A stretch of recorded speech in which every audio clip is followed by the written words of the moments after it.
Hi, I'm Barbara, founder of January Consulting. I'm a speech-language pathologist and a certified lactation counselor. I've partnered with Baby Boldly to bring you this video, which is part of our full newborn feeding course.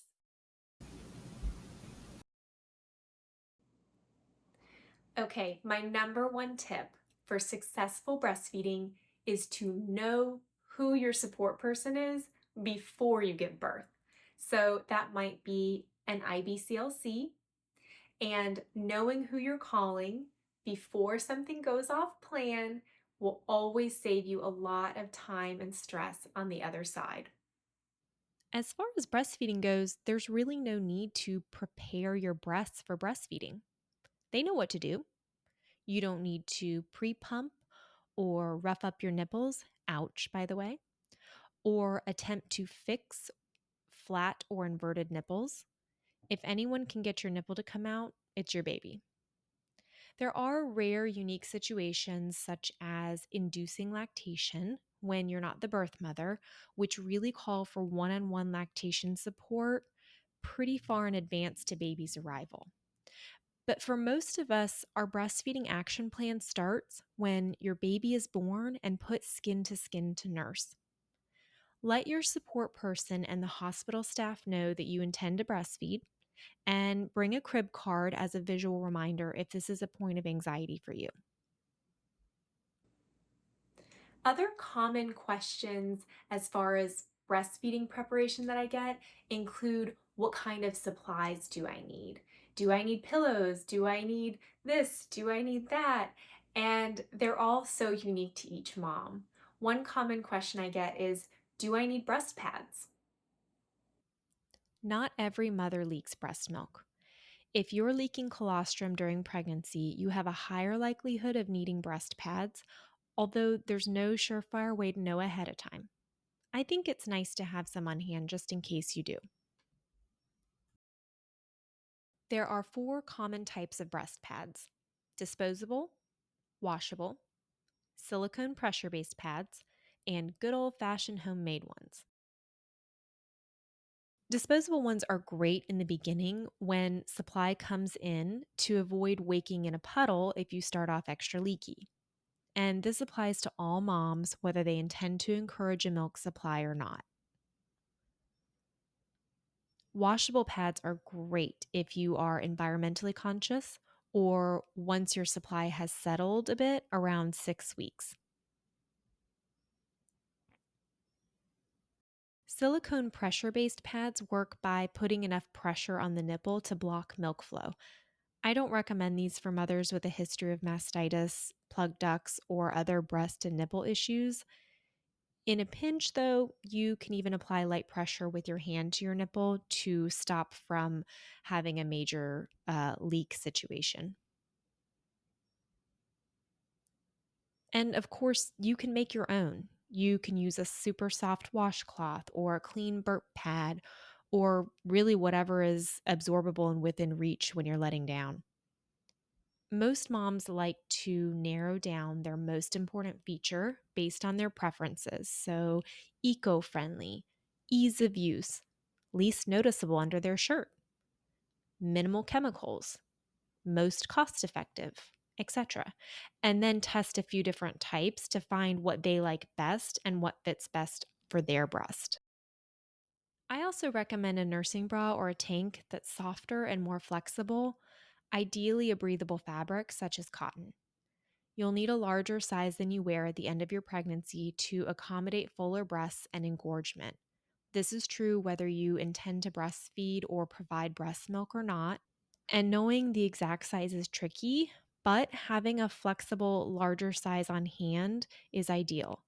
I don't recommend very tight or restrictive clothing on your breasts after birth. It can cause some breast issues. Nursing bras and tanks allow you to place a nursing pad or, in a pinch, to stuff a burp cloth in them in order to keep your shirt dry. Another thing I like is that they're easy to unclip with one hand so you can provide breast access to baby while you're holding your baby.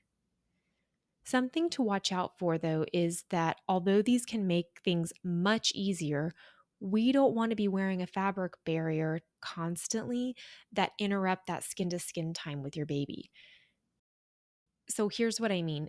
If your baby's laying on your chest, but you have a tank top on and then baby has a onesie on, that's not skin to skin.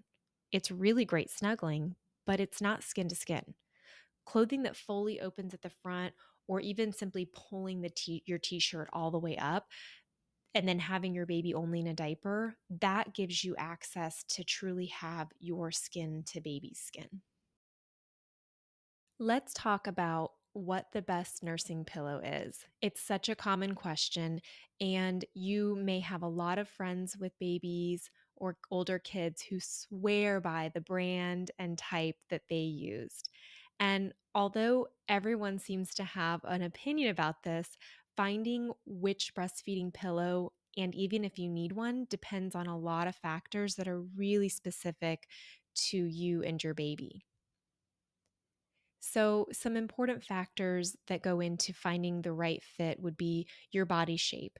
Do you have a long torso or a short torso? How long are your arms? Do you have large breasts or small breasts?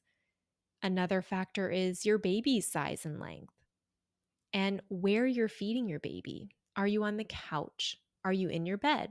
Or do you have a dedicated breastfeeding chair or nursing chair? And of course, what position you're feeding your baby in: lying down, sitting up, cradle, football, etc., etc. Let's talk about some tips in figuring out what support you may or may not need. Step one is get good alignment. You want to have your baby in really good alignment and get a really good latch. Most of their weight should be on your body if possible. So, not on your left arm or all of the weight being down on a pillow, for example. Their body weight should be mostly resting on your body. Then you want to get comfortable. You can use a pillow or a prop wherever you need it to fill in the space to make sure that you can relax and be comfortable in a position that your baby's in good alignment and is also comfortable. This is a lot easier to do if you have another person, for example, a lactation consultant, to help you kind of fill in the pockets of where you need support and brainstorm where to shove a little pillow or prop. Um, and also to kind of remind you from the outside in that, hey, relax, lean back, try to get comfortable. It's not a good fit if your baby is kind of sinking into the center of the pillow. It's not a good fit if your baby's hips and shoulders are rolling out away from you. If the baby is positioned too high to get a good alignment in order to get a good latch, that's also not a good fit. And of course, if you're uncomfortable, we really want good alignment and comfort for the baby, but also for mom. You do not need to start having neck and back problems because you're have the perfect latch and your baby's happy, but you're really uncomfortable in holding that position for too long. That's not a good fit. All right, so these are great tips for after baby's arrival, but you may be asking, what am I supposed to do now, before baby comes? For now, consider where you think your dedicated spot or your primary feeding spot will be and see if there's any major gaps in comfort. Is there a really large space between your elbow and the arm of the chair? Is there a really big gap in your back that's a little bit uncomfortable? These might be some helpful considerations when thinking, oh, I might need a little support here or there.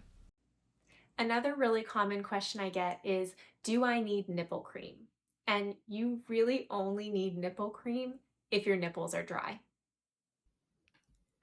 Dry nipples tend to be more common in women with more melanin in their nipples, meaning they have darker nipples. But like with everything, that really just isn't always the case. If you find yourself with dry or flaky nipples, you can consider an edible safe moisturizer. Keep in mind, any nipple residue may be ingested by your baby. So here are some examples: coconut oil, olive oil, badger balm. You could put a little bit of breast milk on your nipples and then let them air dry, etc. Okay, I said it before, but I'm going to say it again because it's that important. My number one tip for successful breastfeeding is to know who your support person is before you give birth.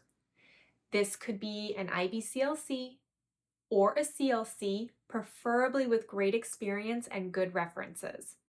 Many hospital lactation consultants would love to support you after your baby goes home with you, but they don't have the time or resources to do that. It's just not realistic. So knowing who you're going to call after you get home, if there's a bump in the road, can be really a lifesaver, especially when you're sleep deprived and a little bit extra stressed.